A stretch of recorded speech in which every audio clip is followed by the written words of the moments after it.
Ling dragged her sole suitcase up the 5 flights of stairs in the Lok An apartment building, each step a testament to the weariness in her shoulders and the meager contents of her bank account. The building itself was a relic, its walls flaking in patchy scales of old paint, the corridors perpetually suffused with the damp, earthy scent of time's slow decay. Yet there was an undeniable allure in its dilapidated state. The rent was impossibly cheap, a haven for a freshly minted employee like her, navigating the unforgiving waters of an entry-level salary. She found room 508, its number faded but still legible, clinging precariously to the chipped doorframe.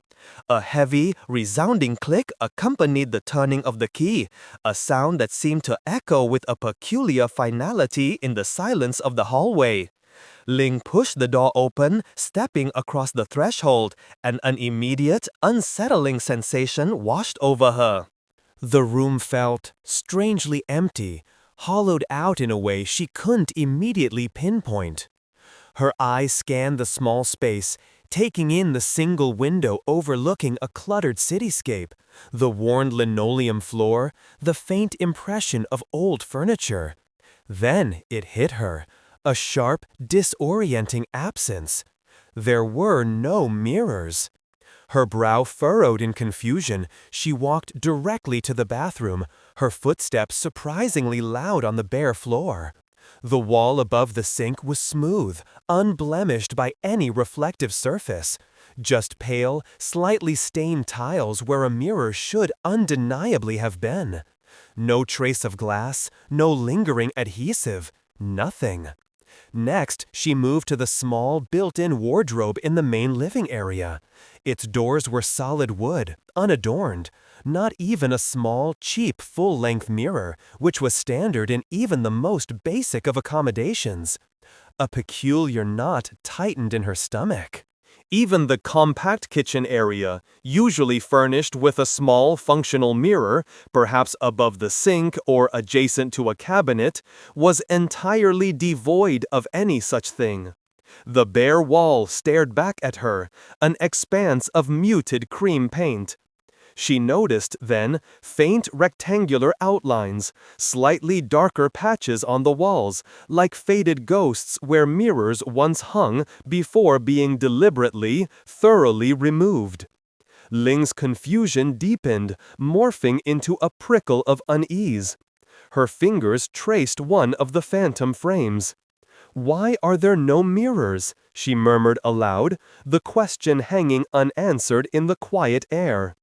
Batu, the building manager, a woman whose face was a roadmap of wrinkles and whose eyes seemed to hold an ancient weariness, stood framed in the doorway.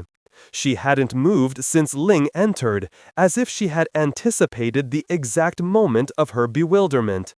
Her voice, when it came, was a dry, rasping whisper, like leaves skittering across pavement. "Here, mirrors do not bring good fortune." The words hung trong trong trong không khí, heavy và unexplained. Bà Tư offered no further elaboration, no context, no reassuring smile. Instead, with một decisive, unnerving slam, she closed the door, plunging Lin into a sudden, deeper silence and a chilling isolation. Lin shivered, a visceral tremor that had nothing to do with the humid afternoon heat. She hugged herself, trying to dismiss the strange encounter. "Superstitious old woman," she whispered, her voice a ready attempt at reassurance. Who, in this modern age, was genuinely afraid of mirrors? It had to be a quaint local eccentricity, she told herself, a relic of an older time. She unpacked her few belongings, meticulously arranging them in the oddly mirrorless room, a growing sense of discomfort gnawing at the edges of her determined rationality. The first night in room number 908 was a restless one. Ling tossed and turned on the tin mattress, the unfamiliar sounds of the old building settling around her like a shroud. Just as sleep began to claim her, blurring the edges of her consciousness, she was jolted awake by a sudden, dry, insistent sound. Scratch, scratch, scratch. It was a brittle, abrasive noise, like a fingernail dragging deliberately across a rough surface. The sound came from directly behind her, from the wall that ran parallel to the head of her bed. Her heart lurched, a frantic drum against her ribs. She lay frozen for a moment, her breath catching in her throat, straining to hear it again, to decipher its meaning. Scratch, scratch, scratch. It came again, steady, deliberate, almost rhythmic, not the random scurrying of a mouse, nor the creak of settling timbers. This was precise, unnerving. Ling fumbled for her phone on the bedside table, her fingers trembling slightly as she switched on the flashlight. The beam cut through the oppressive darkness, illuminating the dusty corners of the room. The instant the light flared, the scratching ceased, abruptly, completely. She held her breath, listening intently, but there was nothing, only the thrumming of her own pulse in her ears. Slowly, cautiously, she reached out, pressing the palm of her hand flat against the wall behind her bed. It was shockingly cold, unnaturally so, even though the night was warm and heavy with humidity. A chilling sensation seeped into her skin, raising goosebumps on her arms. It was as though the wall itself was an icy slab, radiating an inexplicable, bone-deep chill. Just mice, she whispered into the silence, her voice a thin, unconvincing rasp. But a nagging doubt clung to her. Mice didn't scratch with such a peculiar, almost deliberate rhythm. And why did they stop the instant the light came on? Why the unnatural cold? The question spiraled, each one tightening the invisible nerves of dread around her. Ling kept the light on for a long time, staring at the innocent-looking wall, trying to find a logical explanation for the bizarre occurrences. Her rational mind fought against a growing, unsettling certainty that something was profoundly amiss in room number 90 Tam. The first night unfolded in a state of profound, indescribable unease, sleep remaining an elusive, unwelcome visitor, leaving her to grapple with the chilling silence and the lingering echo of an unseen claw. The sun had barely begun its ascent on the third day, yet Ling already felt a profound weariness clinging to her, heavier than any physical exertion. The memory of the previous night's scratching still clawed at the edges of her mind, a phantom edge she couldn't quite reach. She had wakened with stiff shoulders and a dull ache behind her eyes, the unnatural cold of the wall, a persistent, unsettling memory. Sleep had been fragmented, punctuated by sudden, inexplicable chills and the imagined echo of that dry, insistent sound. Despite her attempts to rationalize it away as old building noises or an overactive imagination, a prickle of unease had nestled deep within her, refusing to be dislodged. The morning routine, usually a simple, almost unconscious ballet of movements, had become a clumsy, frustrating ordeal. Without a mirror, the smallest tasks were transformed into monumental challenges. Brushing her teeth felt alien, her reflection-starved gaze falling on her own eyes rather than the familiar image of her mouth. Styling her hair was a desperate, tactile guesswork, fingers fumbling through strands, hoping for a semblance of order. Applying even the simplest makeup, a touch of foundation, a sweep of eyeliner, was an exercise in pure faith, a hopeful prayer that she wasn't inadvertently creating a clownish visage. She tried using the polished screen to her turn-off phone, but it was too small, too dim, offering only a distorted, unhelpful glimpse. The inconvenience was mounting, slowly but surely eroding her composure. Each morning, the absence of a mirror felt less like a quirk and more like a deliberate deprivation, a silent torment. Lin found herself longing for even the grimy, spot-flecked surface of a public restroom mirror, anything to offer her a simple, objective glance at herself. She needed to look presentable for work, to project an air of professionalism and confidence, but how could she when she couldn't even properly see her own face? A wave of exasperation washed over her, pushing aside the lingering unease about Bate's cryptic warning and the strange sounds. She needed a mirror, even a digital one. With a sigh of frustrated resignation, Lin picked up her smartphone. Its sleek, black surface offered no solace, no reflection. She unlocked it, her thumb hovering over the camera icon. A small, rebellious voice in her head whispered a faint warning, a ghost Kwabate's words. But the practical need for self-assessment outweighed the vague dread. It was just a phone, after all, a harmless piece of technology. She would use the front-facing camera, a quick selfie check, just to ensure her eyeliner wasn't crooked, her hair not a tangled mess. What harm could it possibly do? Her finger tapped the icon. The screen flickered to life, illuminating her face in the pale glow of the digital lens. She tilted her head slightly, adjusting the angle, her eyes scanning her appearance, a flicker of relief washing over her as she saw that, thankfully, her makeup was mostly even. She was about to lower the phone, her brief vanity satisfied, when her gaze drifted past her own reflection towards the background of the image. And then, time seemed to stop. Her breath hitched, lodged somewhere in her throat. Her heart, a moment ago beating a steady rhythm, now seemed to cease its frantic drumming, hang suspended in a terrible, silent void. Behind her, in the digital reflection for the camera, stood a shape. It was indistinct, a blurry, wavering shadow clinging to the wall just at the edge of the frame. Not a solid form, not quite human, but undeniably a presence. It was long, dark, a blotch of deeper gloom against the slightly lighter wall, its edges hazy and ill-defined. The most horrifying detail, though, was its head.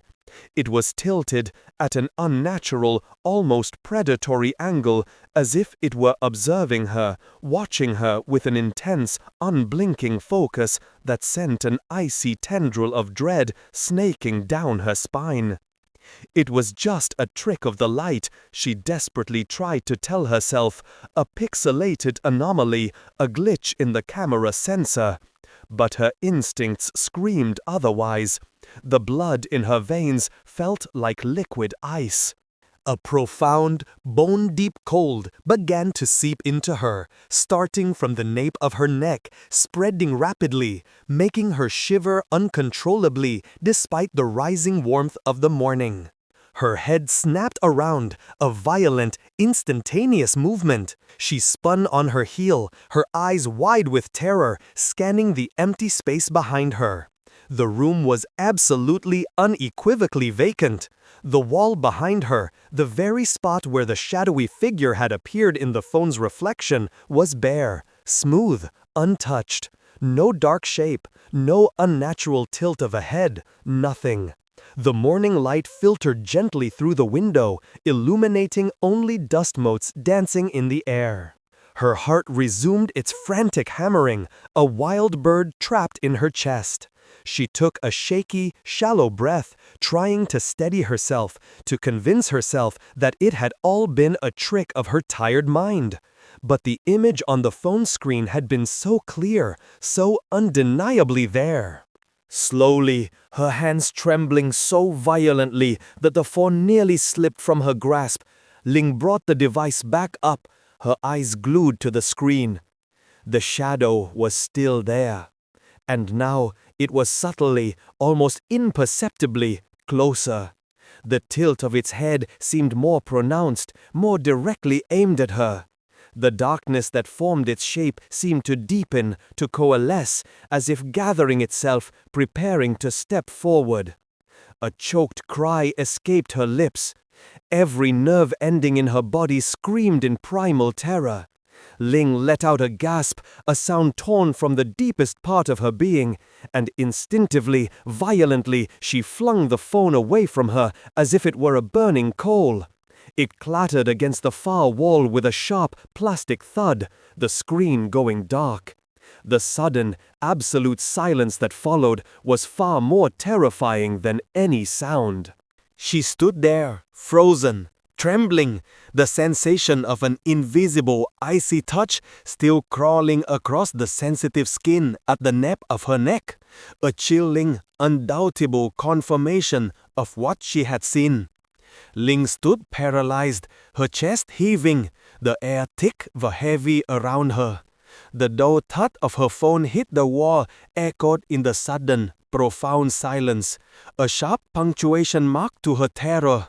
Her eyes darted wildly around the room, scrutinizing every shadow, every corner, every innocent object that now seemed to harbor a sinister potential. The bare wall where the phantom reflection had stood was still, obstinately empty. Her mind, usually so logical and grounded, reeled, struggling to reconcile what her eyes had seen on the screen with the stark, mundane reality of the room. It couldn't be real. It simply couldn't. Yet, the icy tendril of dread still snagged down her spine, a lingering chill that refused to dissipate. The image of that tilted head, the shadowy, indistinct form, was burned into her retina. It wasn't a trick with light. It had been too specific, too deliberately positioned. And the way it had moved, subtly but undeniably closer.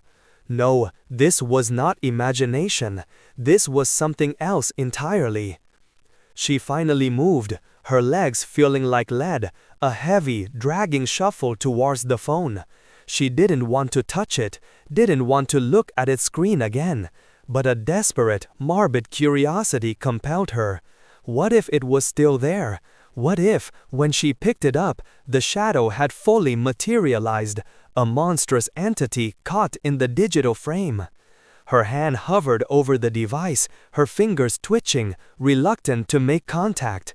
After a long, agonizing moment, she snatched it up, flipping it over so the screen faced away from her, as if by doing so, she could erase the horrifying image.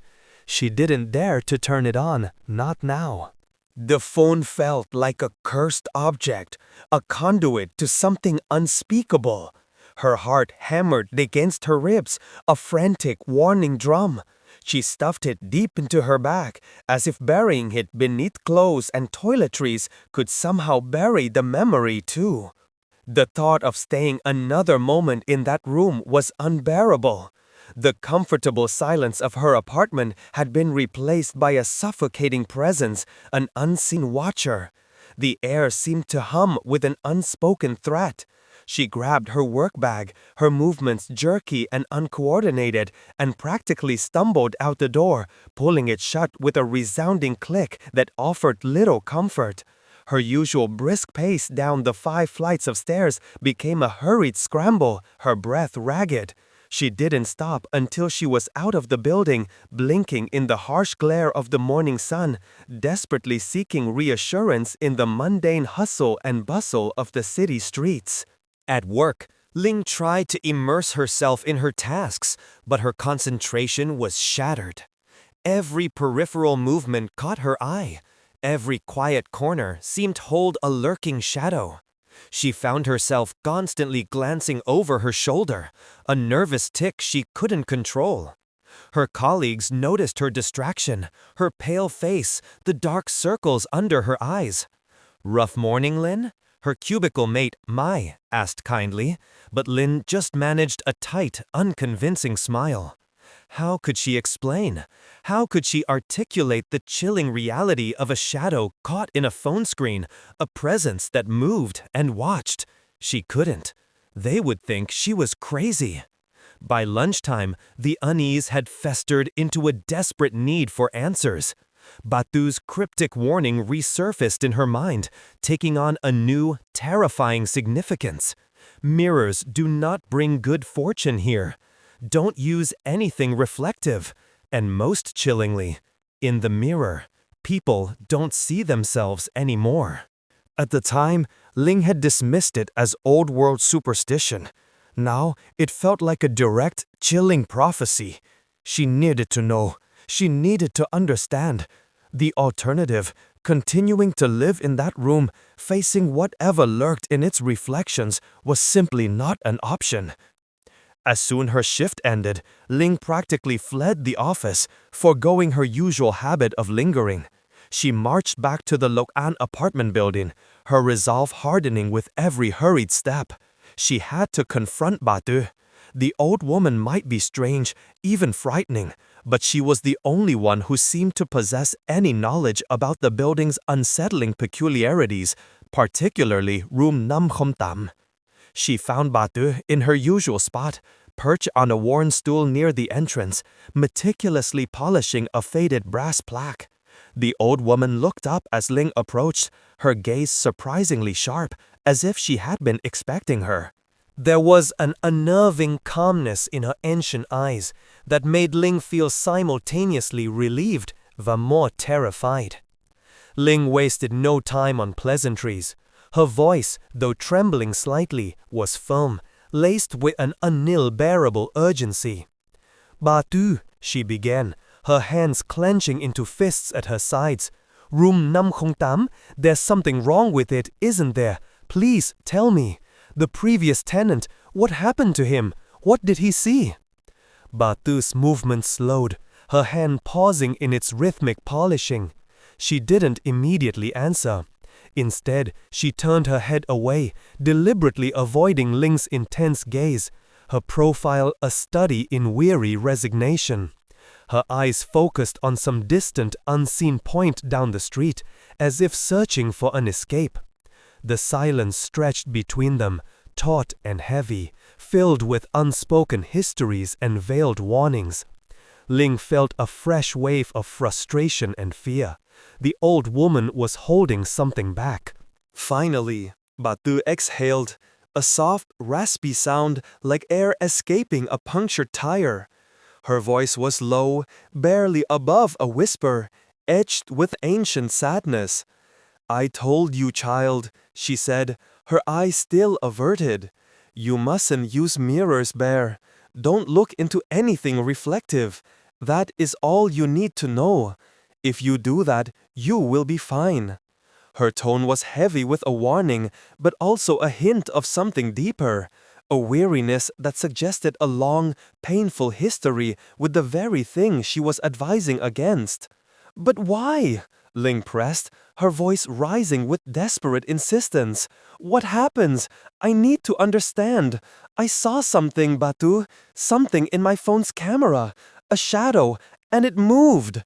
The last words tumbled out, raw with her fear, a desperate confession to the one person who might not dismiss her as delusional.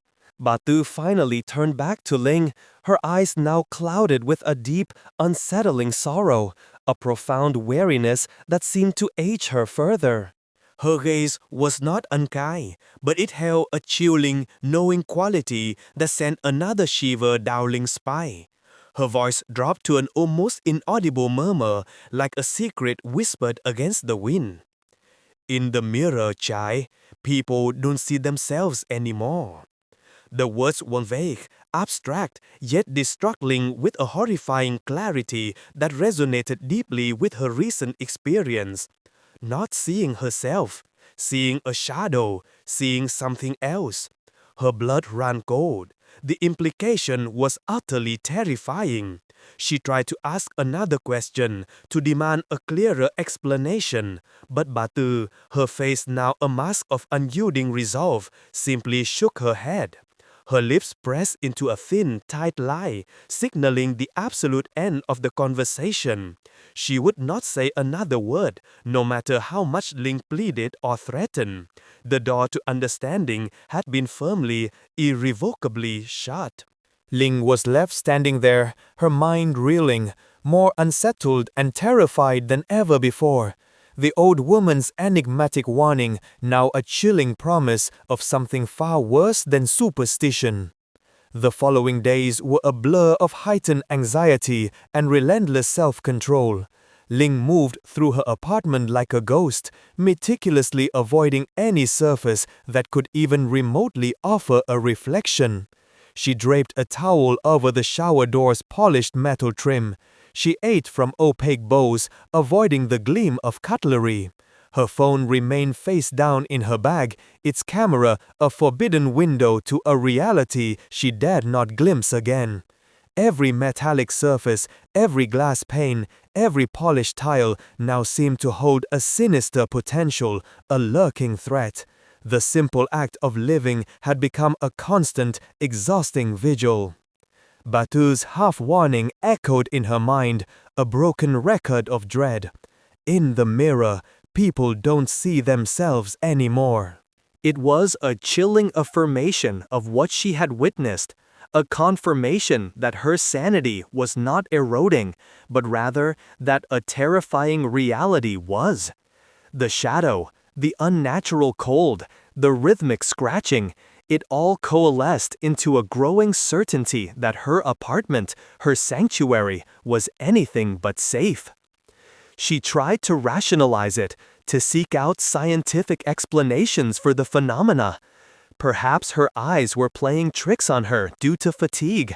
Maybe the old building had some strange electromagnetic field that affected phone cameras. But deep down, she knew these were flimsy excuses. The terror she felt was primal, unyielding. It was the terror of the unseen, the unknown, and the undeniably supernatural.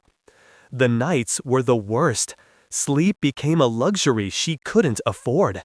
Every creak of the old building, every whisper of the wind against the window, sent her heart leaping into her throat. She kept a small lamp on constantly, a meager shield against the encroaching darkness, though she knew, intuitively, that light offered no true protection from what she faced. The scratching, however, had stopped. For 2 nights, a fragile, tense silence had reigned, a silence that felt less like peace and more like a predatory calm. It was the lull before the storm, a subtle promise of a renewed assault. Ling found herself constantly scrutinizing the wall behind her bed, the source of the initial scratching. It looked utterly normal, pale, slightly stained, unremarkable. Yet she couldn't shake the feeling that it was a membrane, a thin veil separating her from something unspeakable. Her hand still remembered the unnatural cold, a memory that sent shivers through her even now. She tried to convince herself that if she simply avoided all reflections, she would be safe. That was Batu's advice, after all. But the memory of the shadow moving, advancing in her phone screen haunted her, mocking the simplicity of the old woman's counsel. It wasn't just a reflection, it was a connection, a conduit, and whatever was on the other side seemed to be actively seeking her. On the 5th night, the silence shattered. Ling had finally drifted into a fitful sleep, her body utterly exhausted from the relentless vigilance. She was pulled awake by a sound that made her heart seize in her chest, a sound that was no longer tentative or distant, but insistent, bold, and terrifyingly close. Scrat, scrat, scrat! It was louder now, undeniably clearer. No longer the faint, hesitant clawing of the first night. This was deliberate, rhythmic, almost like a measured countdown. Each scratch was prolonged, dragging, a harsh, grating sound that seemed to vibrate directly through her mattress, into her very bones. It emanated from the same spot, the wall directly behind her head, but now it felt as though it were inside the room, not just behind the plaster. Lin shot upright in bed, her eyes wide, staring into the dim glow to her nightlight. Her breathing was shallow, ragged, each inhale a struggle against the tightening knot of fear in her chest. The scratching continued, a relentless assault on her fragile peace. Scrat, scrat, scrat. It had a cadence, a terrifying, purposeful beat. It sounded like it was marking time, counting down to something. Against her better judgment, a morbid compulsion took hold. She felt an irresistible urge to confirm, to somehow physically interact with the source of the sound, to prove to herself that it was real, that she wasn't hallucinating. Her hand, trembling, reached out, her fingers pressing against the wall behind her head. It was cold again, that same inexplicable, bone-chilling cold that seemed to defy the laws of thermodynamics. But this time, she felt a faint vibration accompanying each scratch. The wall itself seemed to hum with the unsettling rhythm. Driven by a desperate need for answers, Ling pressed her ear against the frigid surface, her heart pounding a furious rhythm against her ribs. She held her breath, straining to hear beyond the cacophony of her own terror. The scratching resonated directly into her ear canal, amplified and horribly intimate. And then, a voice. It was a guttural sound, coarse and raspy, like gravel grinding against stone. It seemed to emanate not from outside the wall, but from within it, a deep, hollow resonance that echoed as if from the bottom of a dark, abandoned well. The words were slurred, distorted, but undeniably human. "Don't turn back, it's watching." Lin gasped, a strangled sob tearing from her throat. Her blood ran cold, her body erupting in goosebumps. The voice, the message, it was a direct address, a terrifying confirmation that whatever was behind that wall was sentient, aware, and communicating. The warning was chilling, cryptic, and utterly terrifying. Don't turn back. But turn back to what? The room was empty. Panic, cold and sharp, began to truly set in. Her rational mind, already fractured, threatened to crumble completely. Her gaze instinctively darted to her bag where her phone lay buried. But those warning to avoid reflections screamed in her mind. But so did the image of the shadow and the chilling instruction from the wall. Don't turn back. It's watching. What was it watching? What was she not supposed to turn back to? Was the warning about the reflection or about something in the room itself? A terrible, urgent need to see, to understand, to somehow verify the source of the voice overcame her fear of the reflection. Her hands, shaking so violently they felt alien to her, scrabbled for her phone. She pulled it out, her fingers fumbling blindly for the camera icon. Every instinct screamed at her to stop, to throw the device away, to flee. But a stronger, more primal drive to confront the unknown, to unmask the terror, compelled her forward. Her thumb hit the camera icon. The screen glowed to life, the front-facing camera already activated. With a trembling hand, she turned the phone, pointing the camera towards the wall behind her, towards the source of the voice and the rhythmic scratching.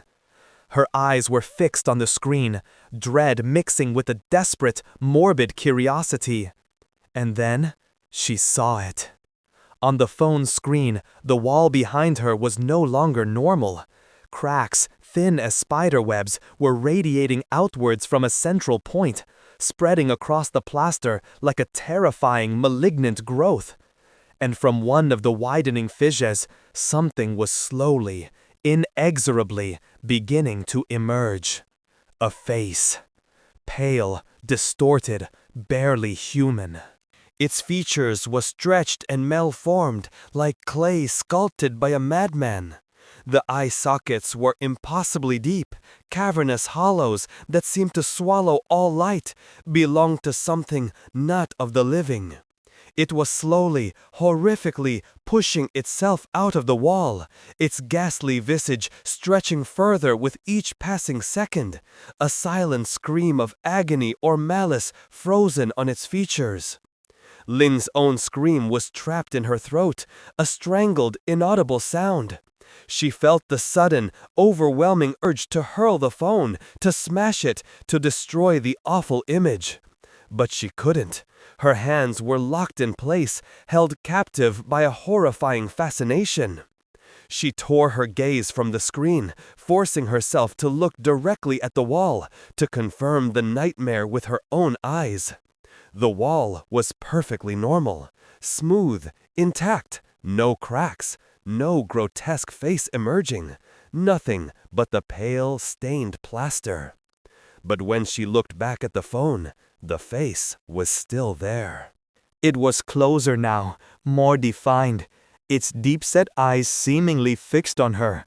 And it wasn't just emerging, it was slowly, deliberately crawling out. Only visible in the reflection, in the digital eye of the camera, was this monstrous entity making its terrifying, horrifying progress. It was a truth confined to the looking glass, a nightmare brought to life only through the cold, impartial lens of technology, making it infinitely more terrifying. The terror was a cold, constricting knot in Lynn's stomach, threatening to make her vomit. Her entire body trembled, a violent, uncontrollable tremor that rattled her bones. The phone, still clutched in her hand, felt like a lead weight, a portal to a dimension of pure horror. Her mind reeled, unable to reconcile the two conflicting realities, the smooth, intact wall before her eyes, and the fractured, birthing horror on the screen. It was an assault on her senses, on her very understanding of what was real and what was not. The ghostly face, with its cavernous eyes and distorted features, was pushing further out, a silent, sickening emergence, its presence palpable despite its invisibility to the naked eye. She couldn't scream. Her throat was seized by an unseen hand. The only sound was a frantic, frantic beat of her own heart, echoing in her ears like a drum. The voice from the wall, "Don't turn back, it's watching," now made horrifying sense. It was watching through the reflection, through the camera.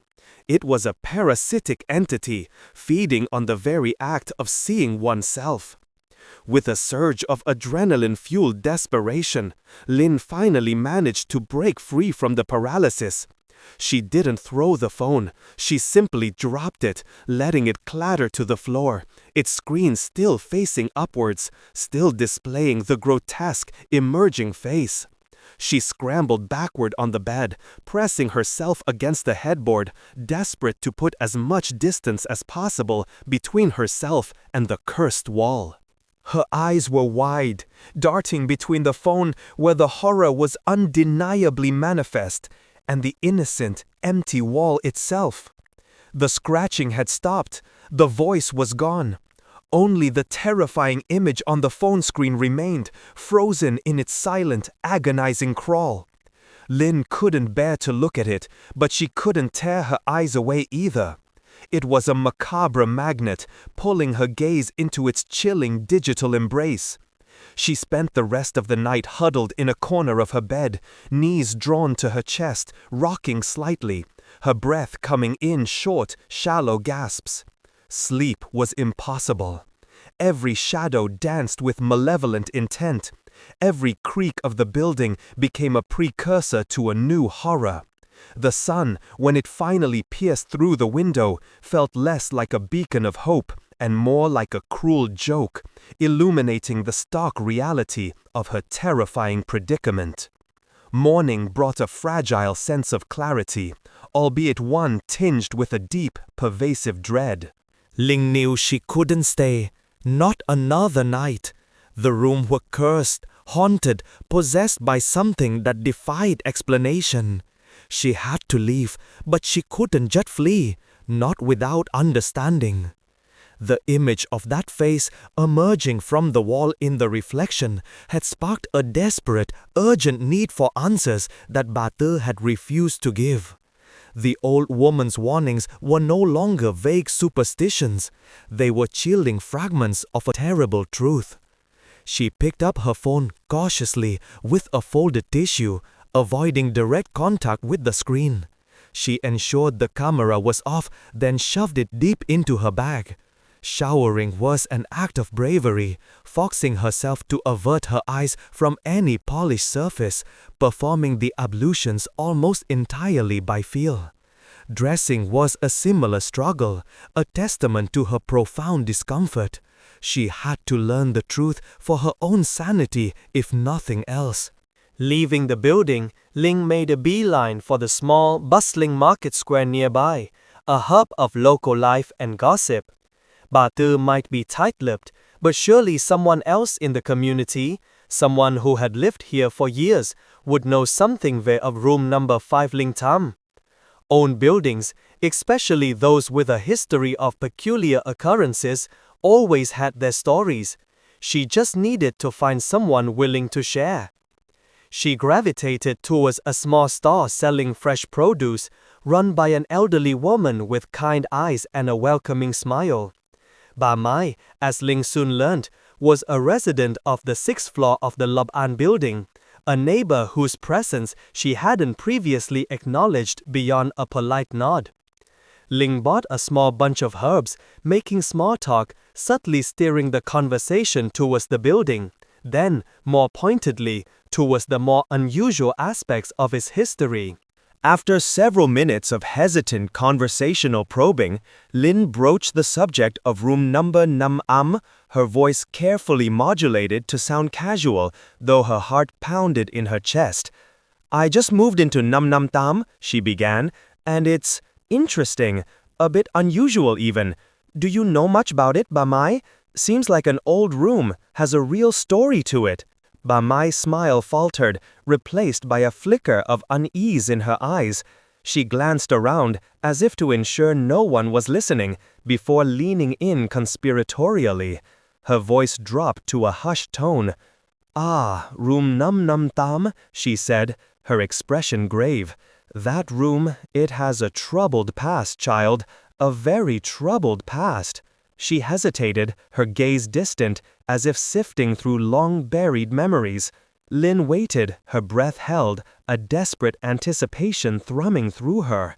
Finally, Bà Mai began to speak, her words slow and deliberate, weaving a chilling tapestry of forgotten tragedy. Many years ago, perhaps 10 or so, a young woman lived there. A beautiful girl, but very troubled. She was obsessed with her reflection, spent hours, they said, staring into the bathroom mirror. She claimed that in the mirror she saw her true self, a version of herself that only she could understand. Bà Mai paused, her eyes filled with a deep sorrow. Then, one day, they found her. She had hanged herself in the bathroom, right there in room Nam Linh Tam. Ling gasped, a cold dread tightening its grip around her. A suicide? In that very room? The pieces began to fall into place, forming a horrifying mosaic. After she died, Bà Mai continued, her voice barely audible. The owner of the building, a different man back then, removed all the mirrors from that room. Not just because of the tragedy, mind you, but because anyone who looked into a mirror in that room after her death, they said, would see something else. Not their own face, but a different face entirely. Some say it was the dead girl's face, pale and distorted. Others claim it was just a monstrous reflection, a twisted version of whoever was looking. Ling's blood ran cold. This was it. This was the truth behind Bà Tư warnings, behind her own terrifying experience. In the mirror, people don't see themselves anymore. It was not a superstition. It was a fact, a horrifying consequence of a past tragedy. The tenant before you, Bà Mai added, her voice dropping even lower. He was a quiet young man. He complained of strange noises. Then one day, he called Bà Tư, frantic. He said he saw someone in the mirror, someone smiling at him. A wide, unnatural smile. He tried to cover all the reflective surfaces, but it was too late. He vanished, disappeared without a trace. They searched, but found nothing. Just an empty room, and all his things still there. Ling's mind raced. The previous tenant, the disappearance, the smiles, the strange noises. It was all happening again, following a terrifying, predetermined pattern. Did he also hear sounds from the wall?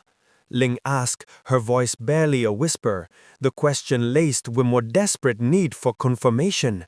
Like a scratching? Bà Mai không đáp trả lời ngay.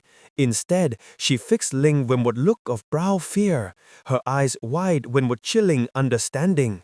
Her gaze was not pitying, but filled with what shared ancestral terror. She leaned even closer, her voice so soft it was almost lost to my market's gentle hum. Yet each word pierced Ling's heart like an icy shard.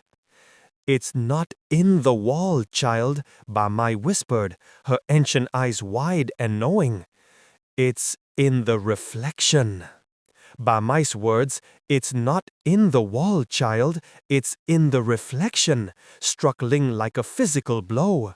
They resonated with chilling finality, connecting every disparate, terrifying event into a single, horrifying truth. The scratching, the voice, the face in the camera, all of it pointed to a malevolent entity that inhabited the mirrored world, a parasitic presence that had tethered itself to room Namling Tam, waiting for what host, waiting for someone to look. It wasn't just observing, it was actively reaching, seeking to cross the veil. The coat from the wall, the sense of an unseen watcher, the shadow in her phone, the face emerging from the plaster in the digital realm, it all made horrifying sense. Ling thanked Ba Mai, her voice numb, and stumbled away from the market stall, the vibrant energy of the square now feeling like a hollow mockery. The clarity she had sought had only deepened her terror, sharpening its edges. She wasn't just in a strange apartment, she was in a trap, unwittingly stepping into a pattern of fear and disappearance that had claimed previous tenants. The suicide, the vanished man, their fates now loomed as a terrifying potential future for her. The walk back to Lộc An was a blur. Her mind raced, a frantic kaleidoscope of dread. She had to leave, immediately. Not just the room, but the entire building. The idea of spending another night there, knowing what she now knew, was unthinkable. She pictured the ghostly face, the deep-set eyes, the distorted features, and the most terrifying thought of all, if it was in the reflection and she had seen it in her phone, did that mean it now had a connection to her? Had it seen her? She burst into room 508, not bothering to close the door properly. The apartment, once merely old and peculiar, now felt like a predatory beast, its silence heavy with unseen eyes. She threw her bag onto the floor and began to frantically pack her belongings, her hands shaking so violently she fumbled with every item. Clothes were haphazardly stuffed into the suitcase, toiletries were tossed in without order. Her phone, still tucked away, was a silent, ominous presence she avoided. As she packed, her eyes darted around the room, scrutinizing every surface, every shadow. The wall behind her bed, so innocent and plain in daylight, now felt like a pulsating barrier, holding back an unspeakable horror. She found herself glancing at her hands, her arms, desperate to see her own unblemished reflection in her fingernails, to reassure herself that she was still whole, still herself. But the fear had a way of distorting everything, twisting her perception. Her movements grew more frantic, the urgency growing with each passing minute.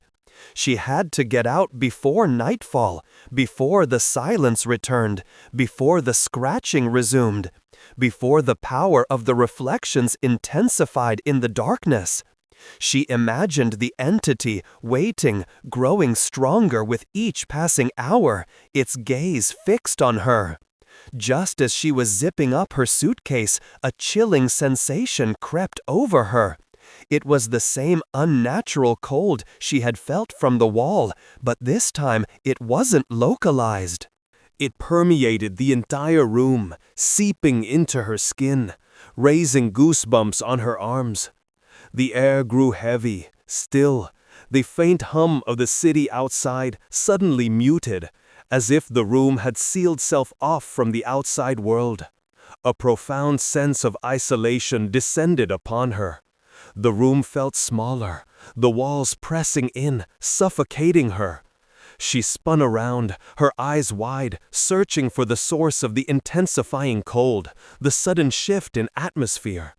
There was nothing, no visible change, only the growing, undeniable presence of something unseen, something malevolent.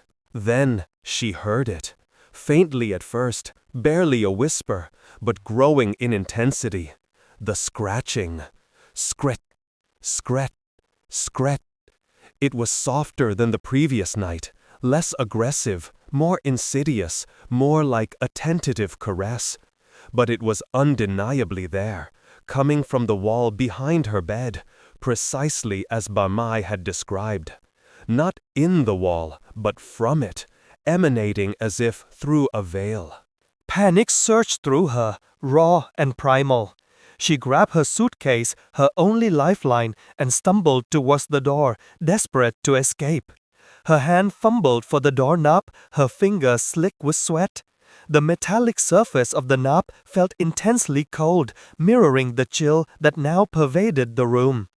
As her fingers closed around it, she felt a subtle vibration, as if the entire door, the entire wall, was alive. Just as she was about to twist the knob, the lights flickered once, twice, and then, with a soft final sigh, they died. The room plunged into absolute, suffocating darkness. Ling cried out, a small, choked sound swallowed by the sudden void. Her heart hammered against her ribs, a frantic drum against the encroaching terror. She was blind, disoriented, utterly alone in the darkness. The cold intensified, biting at her exposed skin, making her shiver uncontrollably.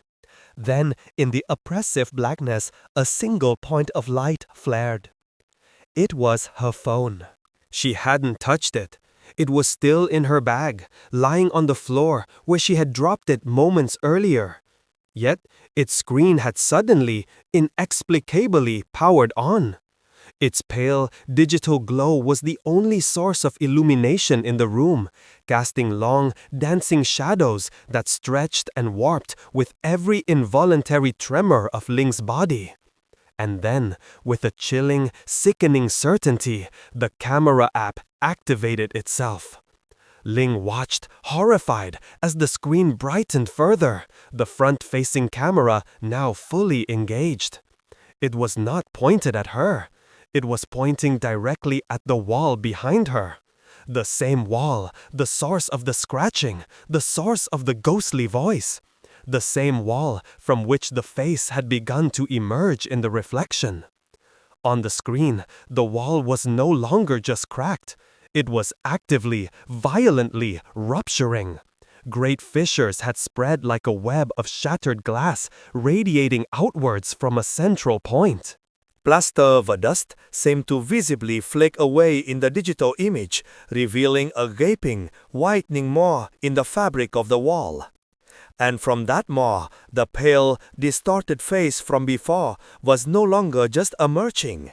It was fully revealed, its features contorted into a silent, grotesque scream. Its eye sockets, impossibly deep and dark, now seemed to hold a flicker of malevolent life. And it was no longer just a face. The entire form was pushing through, a long, emaciated body, its limbs elongated and twisted at unnatural angles, its joints grotesquely misaligned. Its mouth, a black chasm, stretched from ear to ear, a horrifying rictus of malice. The thing was fully manifesting, not just in the reflection, but actively, physically, pressing itself through the digital barrier. It was crawling out, its movements jerky and unnatural, like a marionette being pulled by invisible, demonic strings. On the phone screen, its impossibly long skeletal arm, thin as a gnarled branch, extended outward from the gaping maw in the wall. Slowly, deliberately, it reached. And then, on the screen, the tip of its bony, elongated fingers brushed against the nape of Lynn's neck. A jolt of icy fear, colder and more profound than anything she had ever experienced, shot through Lynn's entire body. She felt it, truly felt it. A cold, crawling sensation, like the touch of death, tracing a path down her spine. It wasn't just on the screen anymore. It was real. The entity had crossed the boundary. It was truly here. And then a voice, raw and guttural, resonated not only from the wall, but from the phone screen itself. Amplified and distorted, a horrifying duet of malevolence that echoed in the dark, suffocating room. "Give me back my mirrors." The demand was not a whisper, but a harsh, grating roar that reverberated through her very soul. And as the voice faded, the wall behind her, the physical, tangible wall, began to audibly crack. Not just in the reflection, not just in her mind, but in reality. Fine, hairline fractures spread across the plaster, a horrifying confirmation that the barrier was truly breaking. Lynn screamed, a raw, piercing shriek of pure, unadulterated terror that tore from her lungs, echoing through the now cracking room. She abandoned her suitcase, abandoned all pretense of composure. Her hand, released from the doorknob by the shock, instinctively fumbled for the light switch by the door, flicking it uselessly. With another desperate cry, she lunged for the door, tearing it open and scrambling out into the blessed, if still dim, light of the hallway. Anything to escape the horrors of room 508. Her breath came in ragged sobs, her legs pumped furiously, a desperate dash for freedom. But as she burst into the dark hallway, her phone, still illuminated and still running its camera, slipped from her grasp. It tumbled to the grimy floor, its screen still blazing, still recording. And Jong in camera's digital reflection pointed at the dark empty hallway behind her. Ling saw her own reflection standing there. But it wasn't her. The face was distorted, stretched, the eyes too wide, the mouth forming a horrifying, unnatural smile that seemed to split the reflection's face from ear to ear. It was a macabre, mocking caricature of her own features, a mask of pure evil grafted onto a dead husk. It was her, but not her. It was the other. And it was smiling. The image on the fallen phone, her own reflection twisted into a grotesque, wide-mouthed smile, burned into Link's mind. It was the final, terrifying confirmation. The entity was no longer confined to the wall, nor to the digital screen. It was here, out in the hallway, walking behind her, wearing her face like a gruesome trophy. The icy touch at her nape had been real. The cracking wall was real. The scream that had torn from her throat was still reverberating in the stale air of the corridor, now joined by the frantic thumping of her own heart against her ribs. She didn't dare to look back. Every fiber of her being screamed at her to flee, to put as much distance as possible between herself and that hideous, smiling reflection. Her legs, which moments ago had felt like lead, now surged with a desperate, primal strength. She scrambled down the stairs, not bothering with the banister, her feet pounding against the worn steps. Each descent a leap towards an imagined safety. The sound of her phone, still on the floor, still casting its eerie glow, faded behind her, a terrible witness to her flight. One flight down, then two. Her lungs burned, her vision blurred with tears and exhaustion. But she pushed onward, driven by an instinct for survival she hadn't known she possessed. She heard nothing behind her, no footsteps, no scraping sounds, no guttural whispers. Only the frantic echo of her own panic. Yet the chilling image of her distorted reflection, that white, unnatural smile, was vividly imprinted on her mind's eye, making every shadow, every quiet landing seem like a potential ambush. She reached the ground floor, gasping for air, her body aching, her throat raw. The main entrance was locked, as it always was after a certain hour, but there was a security door to the side, usually propped open by Batu during the day, now firmly shut. Lin fumbled with the cold metal, her fingers numb, frantically searching for the emergency release, her mind screaming to get out, to be free of this cursed building. Just as her hand closed around the cold bar, a sound, faint but unmistakable, reached her ears from above. Scrat, scrat, scrat. It was softer now, a gentle, almost teasing whisper, seemingly drifting down from the upper floors. Not the furious tearing of the wall from moments ago, but the original, insidious scratching, beckoning, calling her back.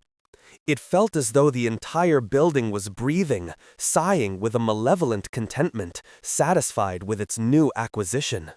Lin's hands were shaking so violently she could barely operate the door. The security release clicked, a harsh, grating sound in the terrifying silence. With a desperate shove, she pushed the door open, the cool night air hitting her face like a welcome slap.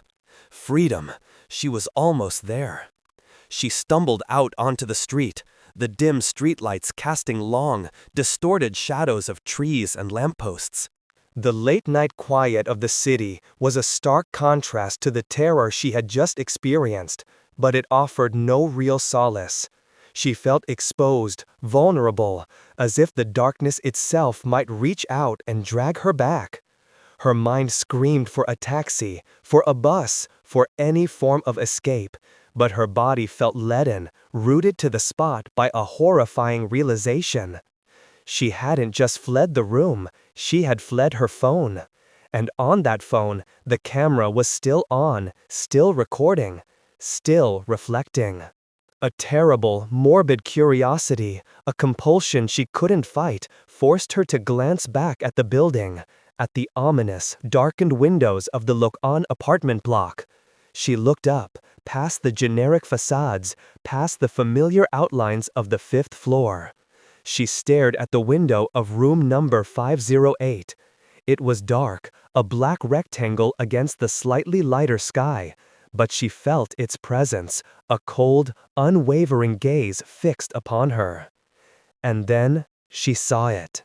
In the faint, ambient glow reflecting off the glass of the window, a flicker, a brief, almost imperceptible movement.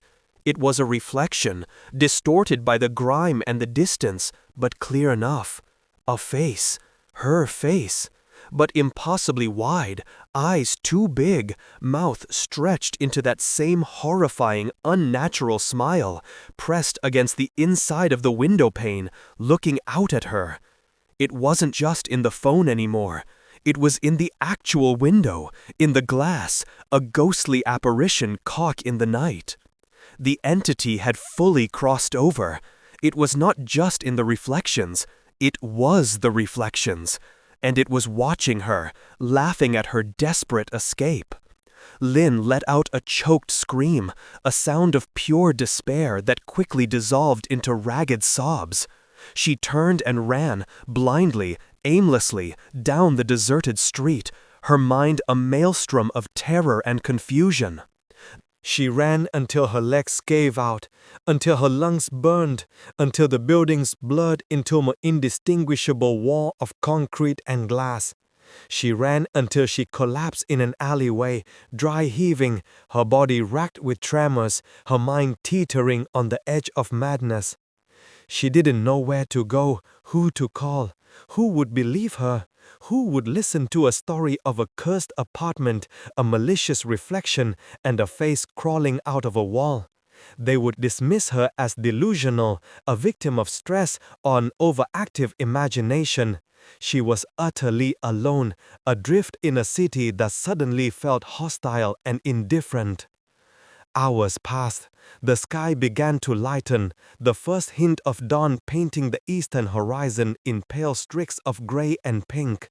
Lynn, curled into a ball, shivering, her eyes red and swollen, felt a profound, chilling emptiness settle over her. It wasn't just fear now, it was a deep existential dread. She was certain, with every fiber of her being, that she had not escaped. The entity, the thing that fed on reflections, had not let her go. It was still out there, somewhere, connected to her, perhaps even following her. She tried to stand, to find some semblance of normal, but her legs buckled. Her body was a wreck, but her mind was worse.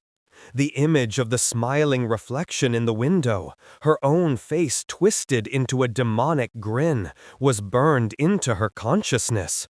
She was haunted, not by a ghost, but by a twisted version of herself, a self that was no longer hers. A distant siren wailed, a sound of the mundane world that felt utterly alien to her nightmare. She stumbled out of the alley, blinking against the nascent light, trying to orient herself. Where was she? What would she do?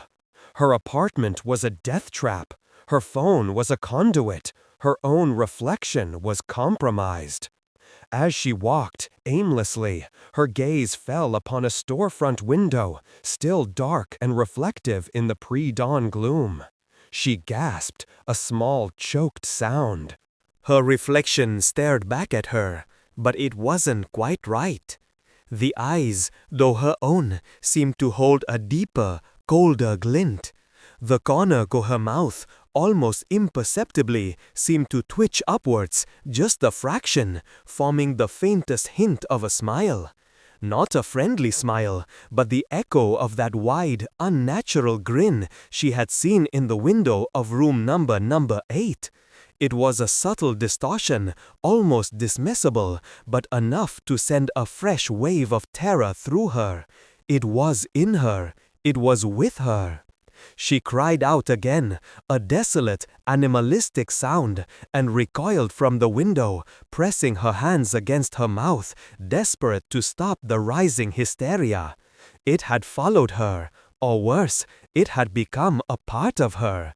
The entity had successfully crossed over, not by manifesting entirely in the physical world, but by subtly infecting her own reflection, twisting her very essence. Lynn stumbled on, no longer seeking escape, but simply moving, a terrified automaton. The world seemed to shimmer, but warp around her. Every reflective surface, a puddle, a car window, a polished sign, now held a horrifying potential, a glimpse of the creeping alteration with her. She was no longer just Ling. She was also the vessel, the host, the mirror for something ancient and malicious. The scratching, she realized with a fresh wave of dread, had never been meant to scare her out of the room. It had been meant to draw her in, to make her look, to make her see. And now, it had claimed her. The first rays of morning sun, usually a comforting embrace, now felt like a cruel spotlight, illuminating Ling's profound terror. She wandered the streets like a sleepwalker, her mind a shattered kaleidoscope of horrifying images. The face in the camera, the cracking wall, the skeletal arm, and, most terrifyingly, her own reflection, twisted into a malevolent grin. The first rays of morning sun, usually a comforting embrace, now felt like a cruel spotlight, illuminating Ling's profound terror. She wandered the streets like a sleepwalker, her mind a shattered kaleidoscope of horrifying images. The face in the camera, the cracking wall, the skeletal arm, and, most terrifyingly, her own reflection, twisted into a malevolent grin. The subtle distortion she had seen in the shop window was a constant, chilling presence at the edge of her vision, a phantom limb of fear. Every time she inadvertently got her reflection, in a bus stop pane, a passerby's sunglasses, or even the glossy surface of a wet leaf, her eyes instinctively darted to her mouth, searching for that telltale twitch, that insidious hint of a smile that was not her own. She was no longer running from the building, but from herself. The entity had permeated her, become an inseparable part of her existence, a dark shadow clinging to her very essence. The thought was a suffocating weight. She was a mirror, and something else now looked out from her surface. Her heart ached with a despair so profound it threatened to swallow her whole. Hours later, as the city fully woke and began its bustling daily rhythm, Lynn found herself back near the Lok-An apartment building. It was an involuntary pilgrimage, as if some invisible tether still bound her to the source of her torment. She stood across the street, hidden by the shade of a large banyan tree, staring up at the window của room 508. It was just a window, opaque and ordinary in the morning light, but in her mind it still held the image of that monstrous reflection, her face stretched and smiling. A couple of residents emerged from the building, heading to work. Bà Tư was already in her usual spot by the entrance, sweeping the grimy steps with a worn broom, her expression as stoic and unreadable as ever. Lynn considered approaching her, pleading for help, but the words withered on her tongue. What could Bà Tư do? And what could Lynn even say that wouldn't sound like the ravings of a mad woman? The old woman had given her warning. Lynn had chosen to ignore it. Now she was paying the price. A growing exhaustion, both physical and mental, weighed her down. She hadn't slept, hadn't eaten, and the constant vigilance against her own reflection was an unbearable strain. Her body felt heavy, her movements sluggish. Her thoughts, once racing, were now slow and muddled, drifting like smoke. She found herself, almost without realizing it, walking towards the building. Not towards the entrance, but towards the side, where a communal staircase offered a less conspicuous entry. It was an instinct, a pull, a silent command she couldn't resist. Her mind felt hazy, distant, as if she were observing her own actions from afar. The door to the side stairwell creaked open easily. The air inside was cool and damp, carrying that familiar, musty smell of age. Lynn began to ascend the stairs, each step heavy, deliberate. It was a climb she knew well, but now it felt different, imbued with a strange, undeniable solemnity, like a journey towards an inevitable fate. She wasn't fleeing anymore, she was returning. She reached the 5th floor. The corridor was quiet, empty. The air felt colder here, a palpable chill that seemed to emanate directly from the closed door of room 508, her own door. Her mind, in its fogged state, latched onto a single, clear thought. Her phone. It was still there, on the floor, its camera still active, still showing. What? What horror was it still reflecting? She had to retrieve it. She had to destroy it. It was the last, desperate flicker of her will to resist. She approached the door to room 508. It was slightly ajar, just as she had left it in her panicked flight. A sliver of darkness, deeper and more profound than the hallway's dim light, stretched from the opening. She pushed it open slowly, her hand trembling, revealing the interior of the apartment. The room was bathed in an eerie, pale light, not from the window, but from the floor. Her phone lay there, precisely where it had fallen, its screen a glowing rectangle on the worn linoleum. Và ở trên màn hình, camera vẫn còn quay, và một say đã stole một lít breath Linh had left. The wall behind her bed was no longer merely cracked, it was completely gone. In its place was a gaping, ragged maw, a tear in reality itself.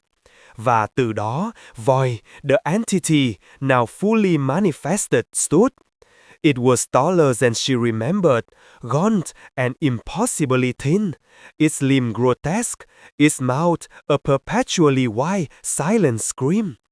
Its head was tilted, observing the phone, observing the reflection it had created.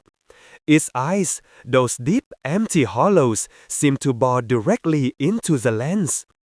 But the phone wasn't pointed at the entity.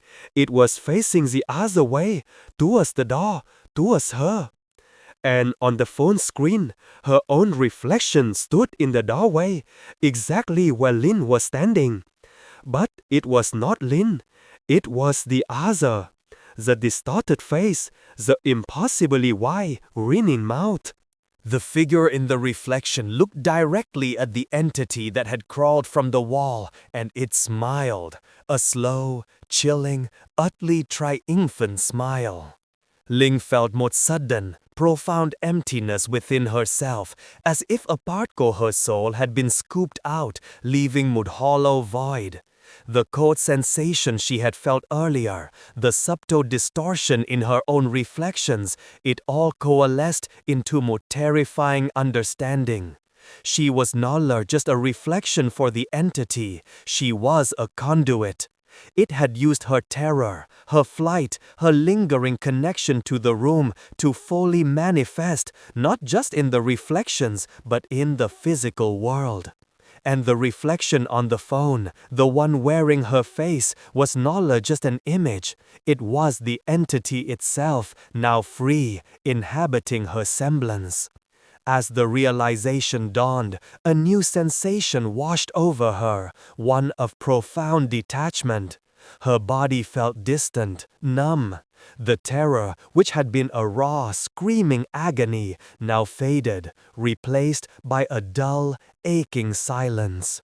She watched, almost as an observer, as the figure in the phone's reflection slowly, gracefully turned its head. Its wide, inhuman smile was directed not at the entity from the wall, but at her. And then she felt a shift. A subtle, internal twisting, a sense of being pulled, stretched, absorbed. Her vision blurred, the room seemed to spin. The lines between herself and her reflection, between the real and the unreal, dissolved.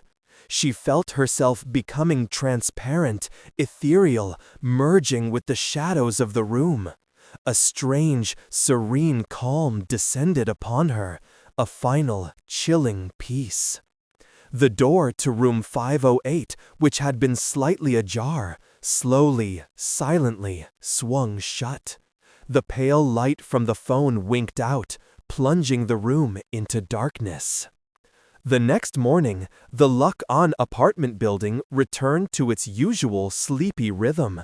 Batu, performing her daily rounds, found the door to room 508 firmly closed, as if it had never been left open. She tried the knob. It was locked. A faint, almost imperceptible scent of dust, va metallic, lingered from the air around the door, but she dismissed it as the usual smells of an old building. No one saw Ling leave the building. The security cameras in the lobby and at the main entrance, meticulously reviewed by the building owner after her inexplicable disappearance, yielded no footage of her departure. Only a single, flickering image was ever found. A distorted reflection caught in the convex security mirror on the second-floor landing late in the night. A figure, tall and gaunt, with an impossibly wide smile, briefly appeared in the reflection, then vanished into the shadows, leaving behind only the grainy static of a bad recording. The face, if one looked closely enough, bore a chilling resemblance to Ling. Room 508 remained vacant.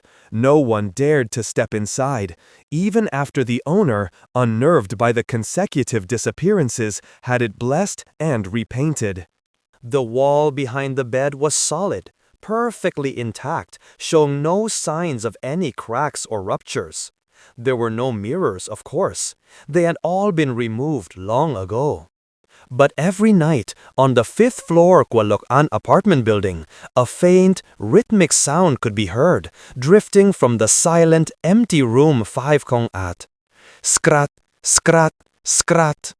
It was a gentle, almost soft scratching, persistent and low, a delicate caress against the plaster. And sometimes, if one listened very, very closely, a faint, almost inaudible whisper seemed to accompany it, a voice that murmured, in the deepest, hollowed-out tones, a single, chilling phrase. "Come, look."